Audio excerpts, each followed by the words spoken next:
Hello, hello. So I am playing against Osiris. I don't know what deck he's on. And we are playing Voiceless Cockatrice. So I'm going to be typing and focusing on that a fair bit. Let's see. Play. As far as hands go, this is a turn 1 Sphere of Resistance with untapping with 3 mana. I don't have I do have a way to cast the Ajani. So I'm going to keep the 7. It's a bit risky, but I think it could be worth it. I will cast a Chrome Mox.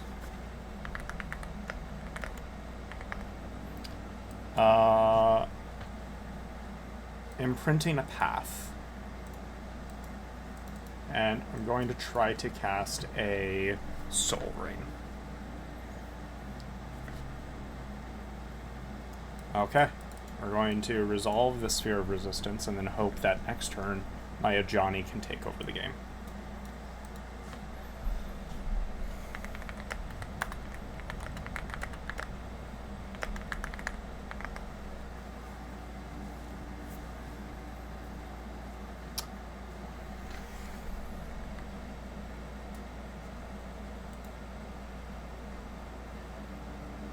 Just making a token.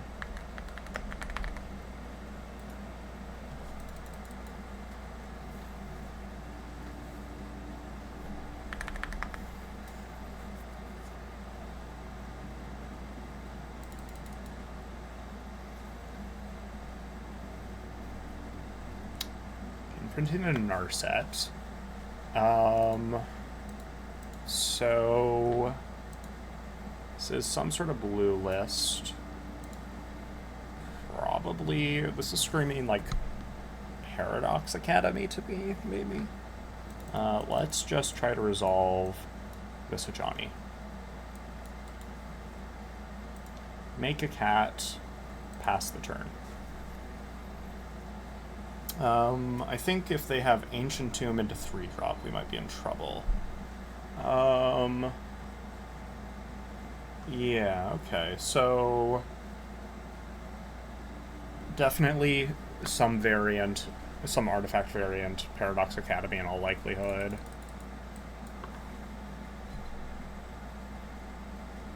Probably just passing the turn after that, we'll see.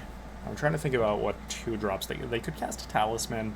It seems really low impact off a Grim Monolith, but sometimes just getting more artifacts into play is better, especially if they're looking for a Tolarian Academy, or if they're looking to set up constructs. Let's untap and see if we can draw a red source. Monkey's Fist curls. Playing a swamp and moving to combat for 3. Passing the turn. That is our 1 of basic swamp. Definitely not what we want to see since it's functionally colorless. But we have, the second we see a red source, we have Blood Moon. As far as good top decks go, we have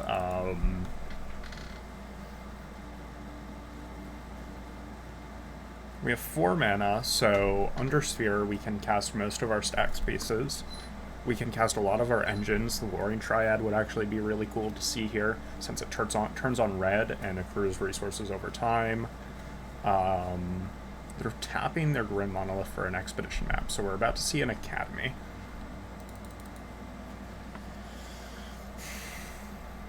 Urza Saga could also be bad here, but I think Academy, with my mana denial, is probably better.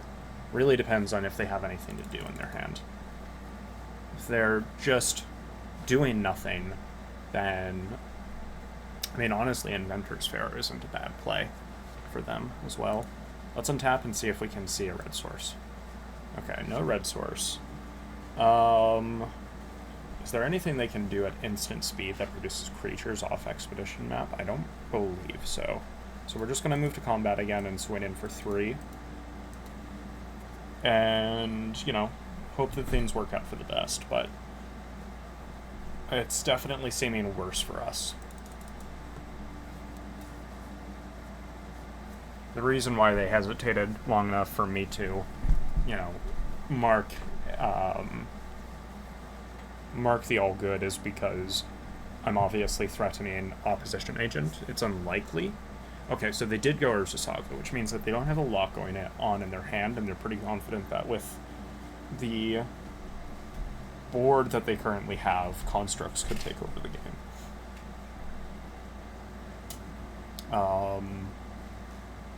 That also really pressures us to do something with Blood Moon this turn, because I need them to not start producing as many constructs as they'd like.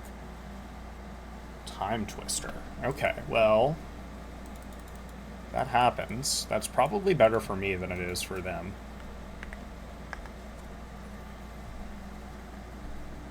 I say like a fool.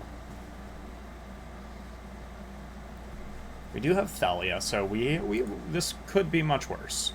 I can set up Skull Clamp off of the Stoneforge with the Ajani in play. Still haven't drawn a red source, which is definitely unfortunate. I have 4 mana available. That is enough. That is not enough to find Stoneforge and activate a Skull Clamp.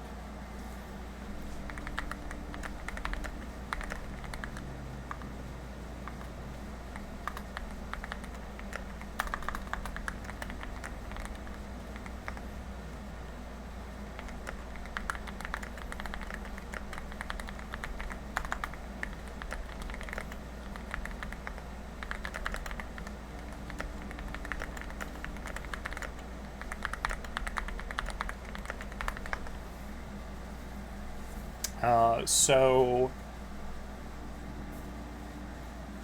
Mana Vault is still a ritual, which is probably worth it, especially by filtering my colorless and my swamp into more action. Alright, the question is mostly just, can I ritual in a way that also lets me resolve Thalia? They have said that Mana Vault, or that the sphere is messing them up, so maybe it is worth just prioritizing Thalia. That's tough to say. They're going to get those constructs next turn. I'm not a big fan of that, but I don't know how much I have to say about that. I'm going to play this Ancient Den. I think that's happening no matter what. Floating 1 colorless, I'm going to cast a Mana Vault. I'm assuming that this is resolving. Going to float the Mana Vault, making 4 mana. Use 1 of it and a white. So let's see, I can use one of it in a white to cast a Stoneforge, 2 of it to cast a Skull Clamp, 1 of it in a white to cast Thalia, so this should work. Find Skull Clamp. Cast the Clamp. I think we're avoiding setting up Ajani this turn. We're just going into Thalia. And, hold on. Before I pass the entire turn, I'll swing in for 3 and say go. So, despite not having been able to cast about half of our deck and most of my hand for the last few turns, I think that we're in a position that's very close to being game-winning. The constructs are going to be problematic, but we're representing a pretty substantial tax on their mana. Soul Rain happens, but that's actually just going mana neutral. That does mean that their constructs are larger, obviously.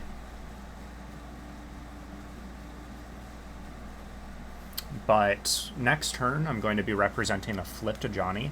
No red permanent in play, unfortunately. But that does represent quite a bit of card draw. I have a Bolt in hand, should I ever see a red permanent.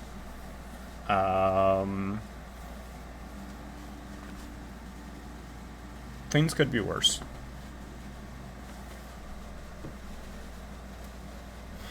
So they've tapped Tropical Island And Soul Rain for a Crop Rot. Ooh, yeah. That is representing, obviously, Tolarian Academy. Which I'm almost certain that they'll be going for just because of the stacks effects. Yeah.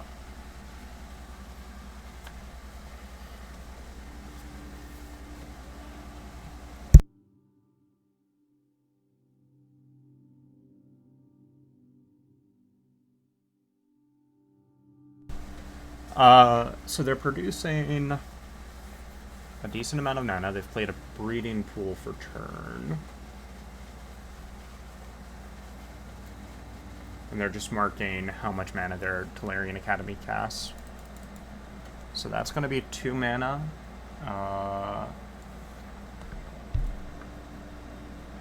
just have to mark LED costs 2, right?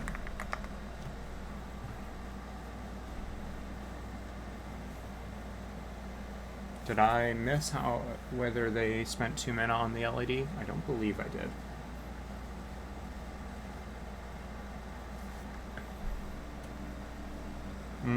I had 1 floating.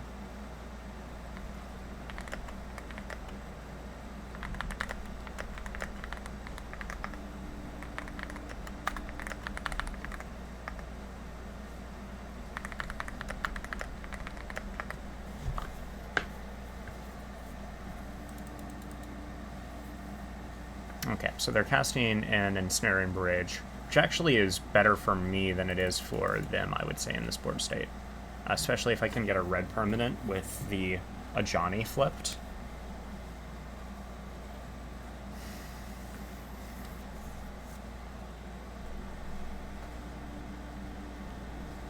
I have a Soul Cauldron, which means that if they go for a graveyard-based infinite mana loop, so that includes stuff like Zurin Orb and Fast Bond, we're in a good spot.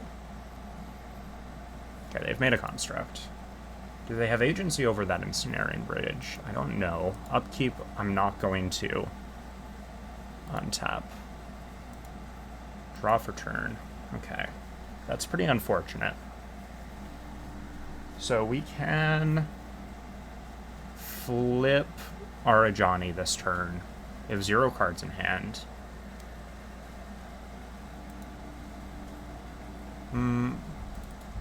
Let's float a colorless to equip the clamp to the cat token. Okay, they're for F6'd. Draw 2. Flip the Ajani. Not terrible cards to see. Oswald can represent mana. Oswald can represent stacks. What Oswald can't do is represent burn right now, unfortunately. We're at the point where I think these stacks pieces are less powerful. So I'm going to also equip the clamp to the Thalia to draw another 2. Okay, so we've seen our red source. So, and we're down 1 stacks piece. So let's play a Plateau from hand. It's possible that Wooded Foothills is better, but life loss probably doesn't matter, but you never know with constructs that are 8/8s, 10/10s. So we can spend 4 mana on a Breya's Apprentice.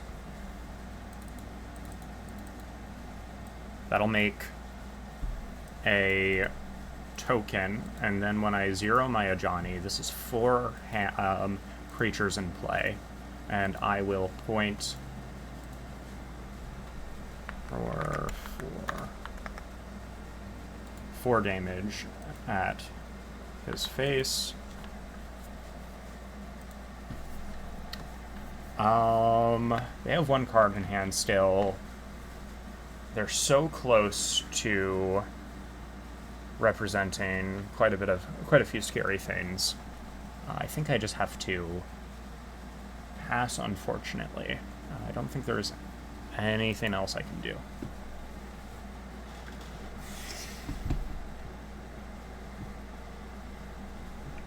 Next turn I am representing lethal if they don't remove any of my permanents.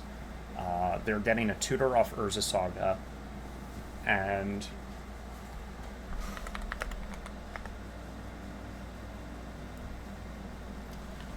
yeah, their Ensnaring Bridge is pretty bad.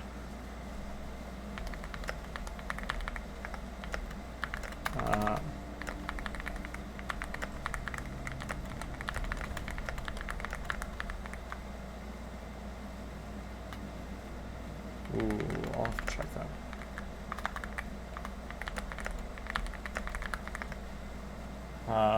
Exiling Mythalia.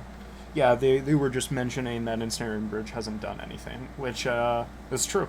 Ensnaring Bridge has actually been substantially better for me than it has been for them. I think Ensnaring Bridge, used to be a more powerful card in a lot of formats, but as Magic progresses, the ways to put cards in hand happen to also be more and more creature strategies, right? So, like, creature decks are better than ever at making card advantage, and I think that they also just have substantially more answers. Creature decks are just in a really good place right now. Alright. They're on the play. This hand is a keep.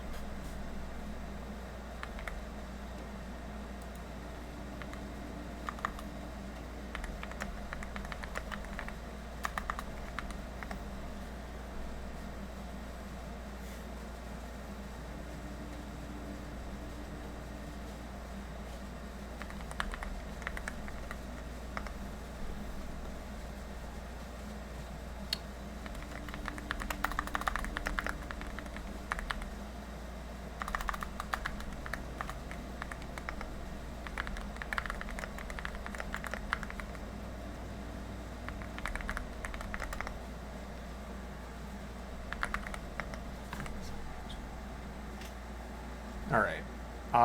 So this hand, turn 1's a Blood Moon, which into the Academy list is quite strong. If I draw any form of fast mana, I can deploy CZ and Lodestone.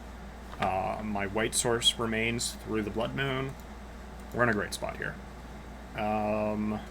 Is there a reason to crack? I guess just to fill my graveyard, so we won't deploy our planes right away.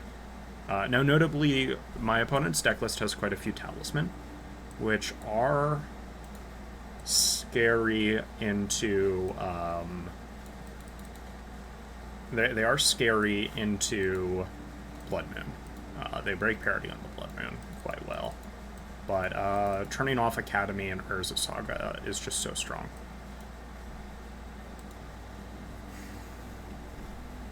Let's make those tokens again.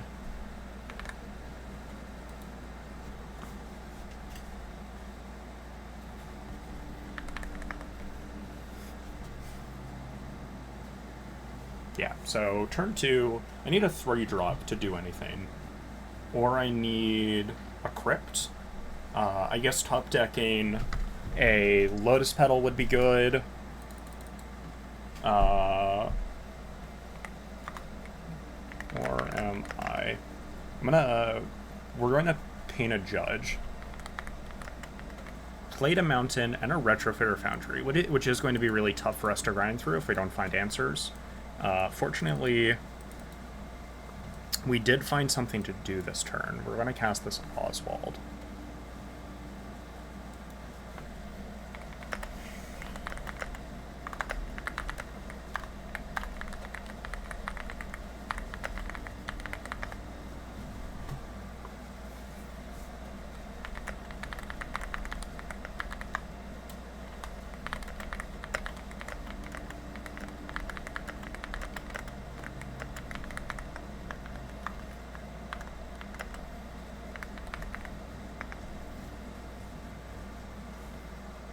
Yeah, so I have played a card, Oswald, and passed the turn. Oswald was a really good draw for us because it means I can filter Chrome Mox into Soul Rain and deploy a Lodestone Golem, or if I see another mana source, maybe I have another option available to me. We'll see. My opponent is going to start... Okay, they're casting an egg. That does mean that filters their mana even better. Right now they have blue, black, white, and green represented. Okay. And they're looking to just, I believe, make a servo on their end step. Okay, so we have a red 4-drop that lets us do something impactful this turn. I don't actually like to play in CZ with the potential of flyers coming down, so I'm going to float a red and activate Oswald, sacking this Chrome Mox. I'm assuming they're not interacting with this, but I can't say for sure.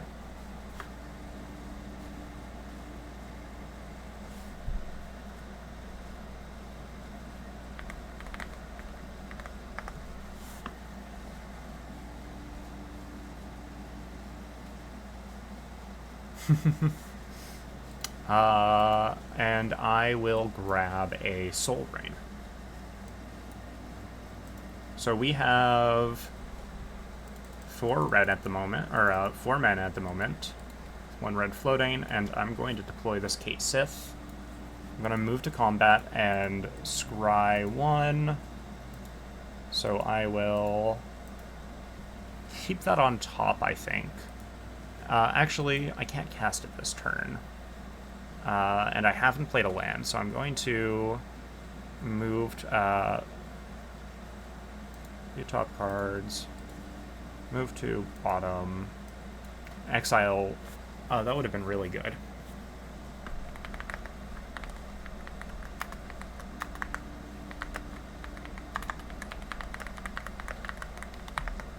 Alright, this will be an exile. Cait Sith will target Oswald for no particular reason, and I will pass the turn.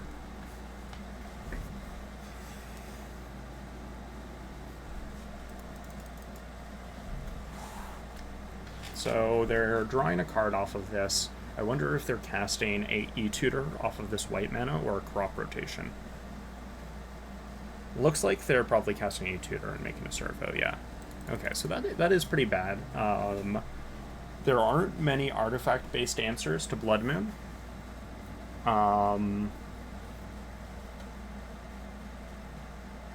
But there are quite a few ways to go crazy on this board.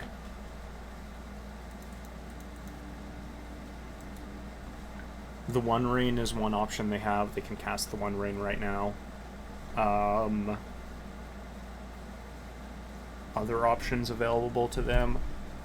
I'm pretty sure there might be an artifact that goes close to infinite, but they're just getting a mana rock.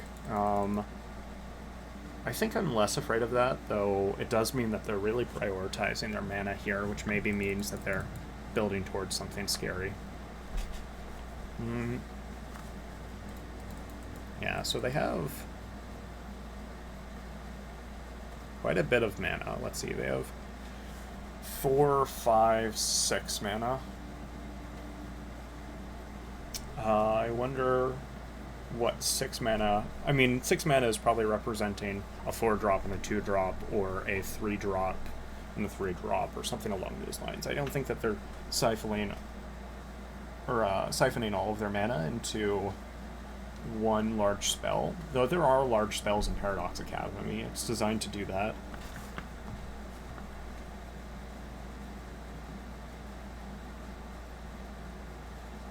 So 2 blue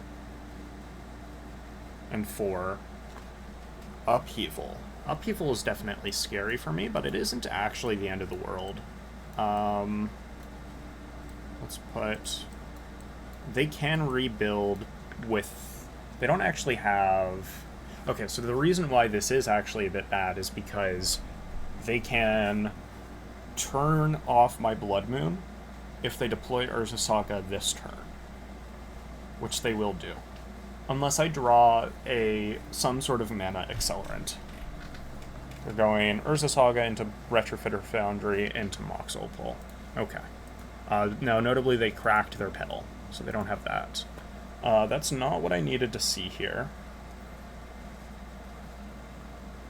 Yeah, so I can no longer do a lot. They've probably won this game through that upheaval. There wasn't a lot I could really do about that. If they had upheaval and the ability to cast it, and the ability to rebuild, that was just always going to be bad. Now they're getting Urza Saga constructs and a tutor because I'm not going to deploy Blood Moon next turn. And if I'm not deploying Blood Moon next turn, I can choose between deploying a Oswald, or deploying a Cait Sith, or deploying a CZ. I really don't like Lodestone into their particular board. I think we are going to go ahead and play a Badlands into a Soul Ring. And I'll pass the turn.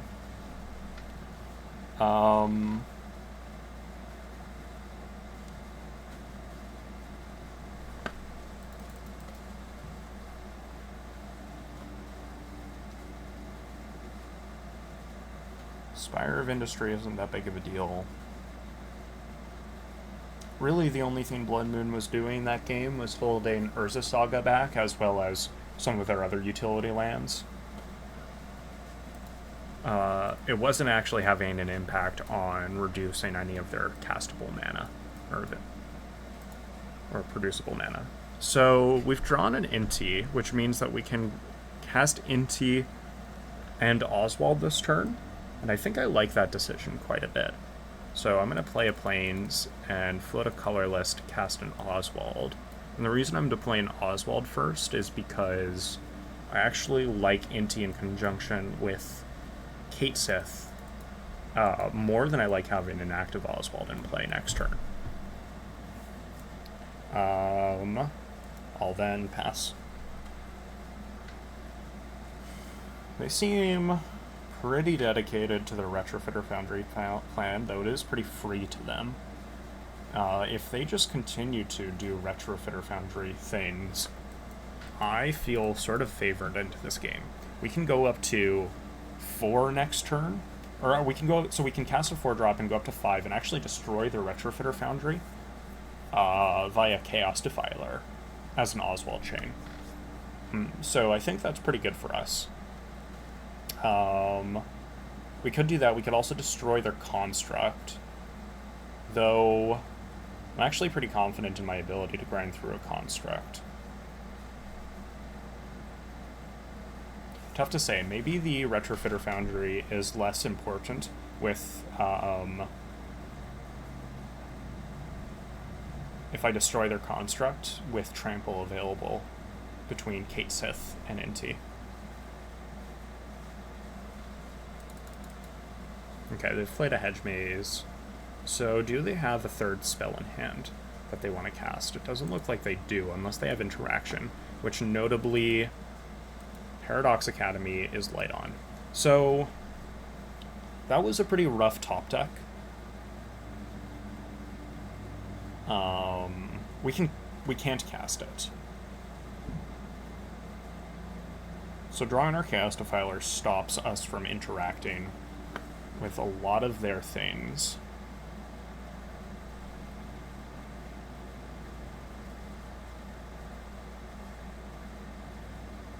I think now I am a fan of casting a Cait Sith here.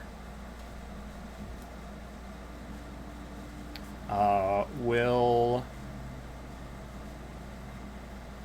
move to combat, and Cait Sith will target Inti. We'll look at the top card and scry 1. We're going to keep that Dusk Rose on top.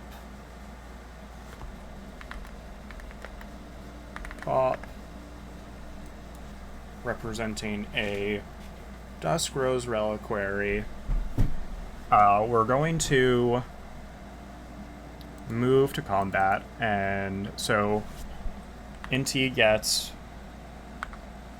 is a 3/2 off of Cait Sith. Then I will attack discarding the Seasoned Engineer to make Inti a 4/2. Maybe I shouldn't have attacked at all. Or a 4/3. I think I probably misplayed by attacking at all. When I could have just answered the construct. Exiling an E-Tutor off the top. That's a tricky one. Because there's a bit of an opportunity cost. Yeah. Move to blocks. They're just going to block their construct. This was probably a misplay. Yeah. Inti will die.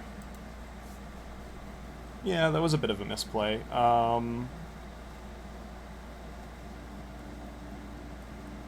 They're counting. So can I remove 2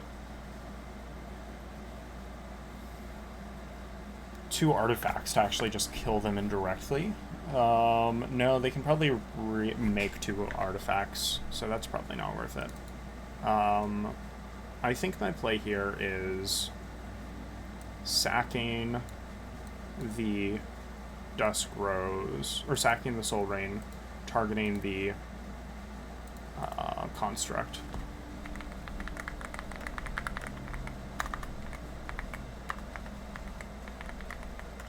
Shoulda just not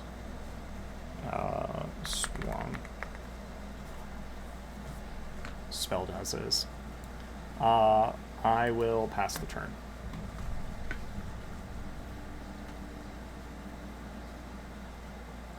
So next turn I can still no, I made a bit of a misplay there. That happens.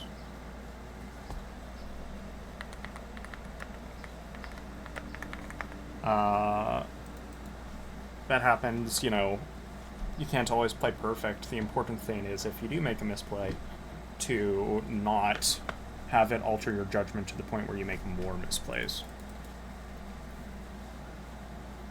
Which can be challenging sometimes.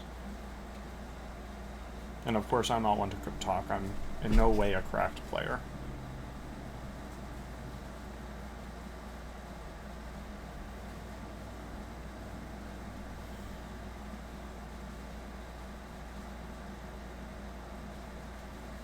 So they're casting something pretty big. Unless they're just putting all of this mana into Retrofitter Foundry, which I don't believe is the case, because they can do that at instant speed. This shouldn't be representing another upheaval. It's representing a time spiral. Time spiral is actually good for us, because that means we have a Chaos Defiler back in hand. Right, that one does. Yeah, that one does. Move. Draw 7. Oh my god. Well, we can cast the Chaos Defiler this turn, but that was a bit unlucky.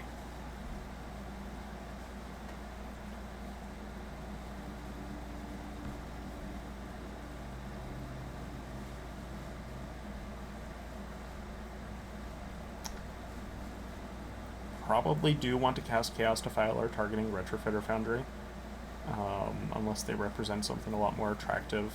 I can also... So I can play a land. I believe I can cast... So I can cast Chaos Defiler by filtering up to Grim Monolith. Or Oswalding up to Grim Monolith. They're looking to, I think, combo off this turn, but they've tapped down quite a bit of their mana. So I think it's unlikely that they actually do combo off this turn. So I guess I misspoke when I said they're looking to combo off. Though that is, I think, a pretty reasonable hope after resolving a time spiral.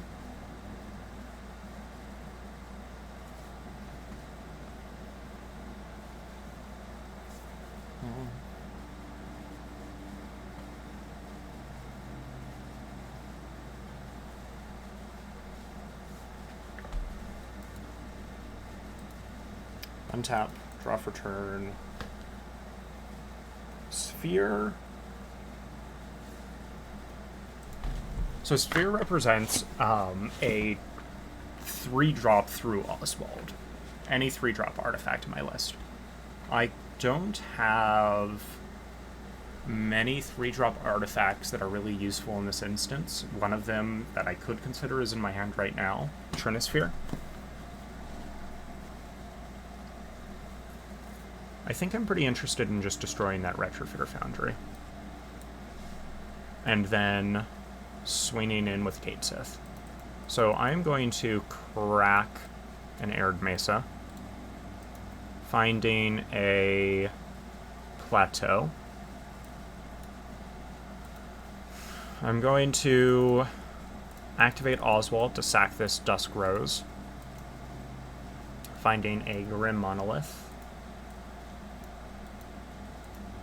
I'm going to tap like this to cast a Chaos Defiler.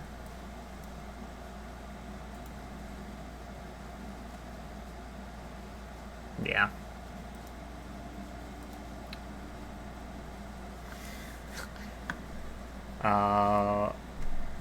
Yeah, my opponent is saying that sometimes they feel like their deck beats itself by just doing these things. So they're making another, or they're making one into a Thopter. That makes a lot of sense. I'm then going to, I guess I won't do that until I see something off Cait Sith. And to be clear, this is that exact thought process is what sort of led, I think, Cyclops to create Citadel Storm, which is a... And then obviously the list sort of ran away from there. Okay. Then I am just going to cast a Mom and pass the turn. But I've also seen a lot of Academy lists shift away from the wheels pretty aggressively in favor of other artifact engines and more tutors. But it's certainly a conflict for those traditional Academy builds. Though players like Remy do quite well.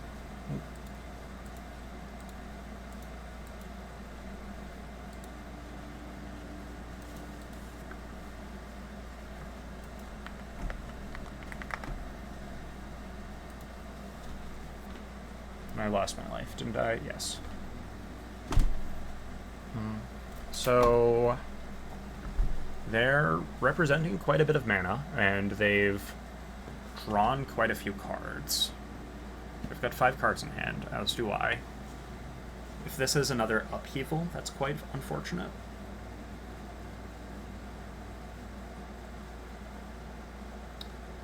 Looks like this could also be... Oh, yep, this is another upheaval. Okay.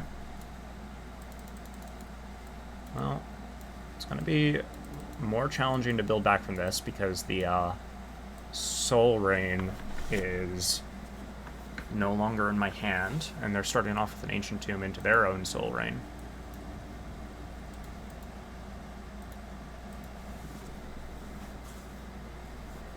Into a Talisman. So this is sort of the way Upheaval wants to resolve itself.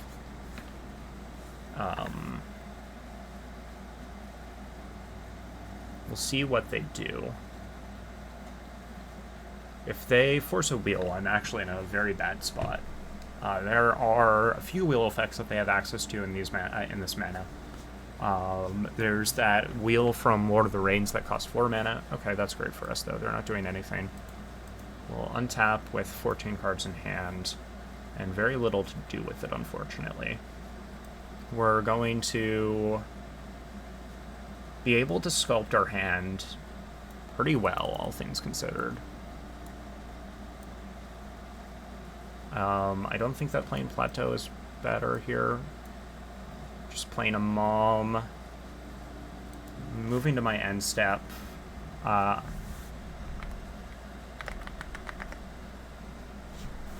have to discard.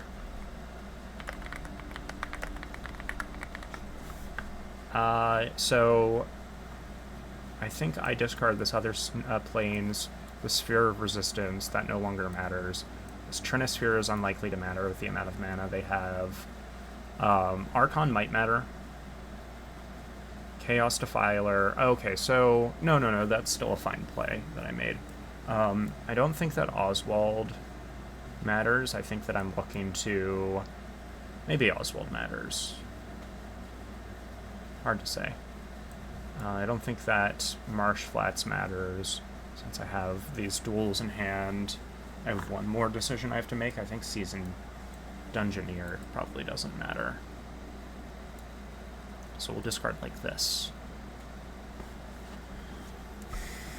Warring Triad is a pretty good top deck because I can go Crypt or Grim Monolith into Warring Triad next turn and swing in for 5, starting pressure off immediately.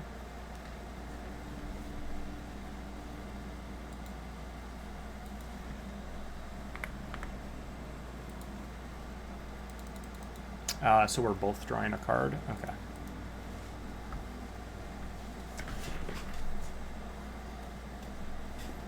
So for good draws, Warring Triad is a good draw. Mana Crypt or Soul Rain are both good draws. They haven't done anything, so they're really struggling to find a payoff. Unless they have interaction. / instant speed disruption. So this Chrome Mox doesn't allow me to cast Archon this turn.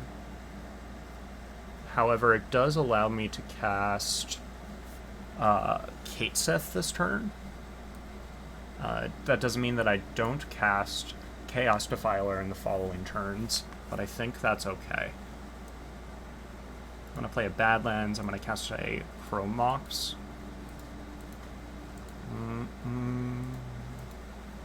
I'm going to tap like this to cast a Grim Monolith. And I'm going to tap like this to cast a Cait. We'll move to combat and scry 1. Cait has failed to do a whole lot this game, but has been consistent. We'll exile this and just give Mom +3. I'll swing in for 4. Pass the turn. One of the big reasons why Cait is in my list when Headliner Scarlet could be in this list, or Caves of Chaos Defiler could be in this list, or Caves of Chaos Defiler, is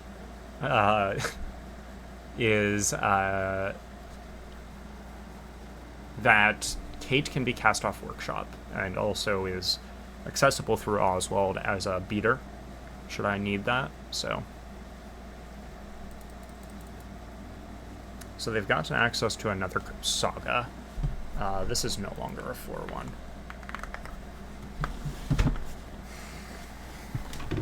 I'm untapping with 4 mana next turn, unless I draw more, which means I can deploy the One Ring. They're casting another wheel. Move Graveyard to move Library. Shuffle. Draw 7. As far as wheels go, this actually is pretty good, because this is representing damage off the Shrapnel Blast, a Tutor off Stoneforge, a lot of mana between Workshop and Mana Vault, and they're at 10 life, so let's untap and draw. Trying to Plains isn't exactly what we need here. So Mana Vault plus Stoneforge can buy me Lavaspur Boots. Lavaspur Boots can give me my Thalia haste. So I think I'm playing... Is there an advantage to playing Workshop over Mana Vault? I think so. the big thing is I need red mana up for Shrapnel Blast. So I'm going to go mana a Mishra's Workshop. Floating 2 Mishra's Workshop mana, I'm going to cast a Mana Vault. Floating 2 Mana Vault mana, I'm going to cast a Stoneforge, happening like this. Stoneforge is going to find... Just making sure that there's not a more aggressive option. I guess I could get... So I could also have gotten Aether Spark, and I can cast Aether Spark, actually, this turn. Aether Spark is representing 1 damage, whereas Lava Spur Boots is representing 4. So I think Boots is just objectively better. We'll grab Boots, cast Boots. Can I actually equip... Maybe this wasn't the right move. Because I can cast the Thalia, but I can't cast the Thalia and the Shrapnel Blast. Does that matter? So this is 4 damage. Thalia is 7 damage, plus Boots is 8 damage.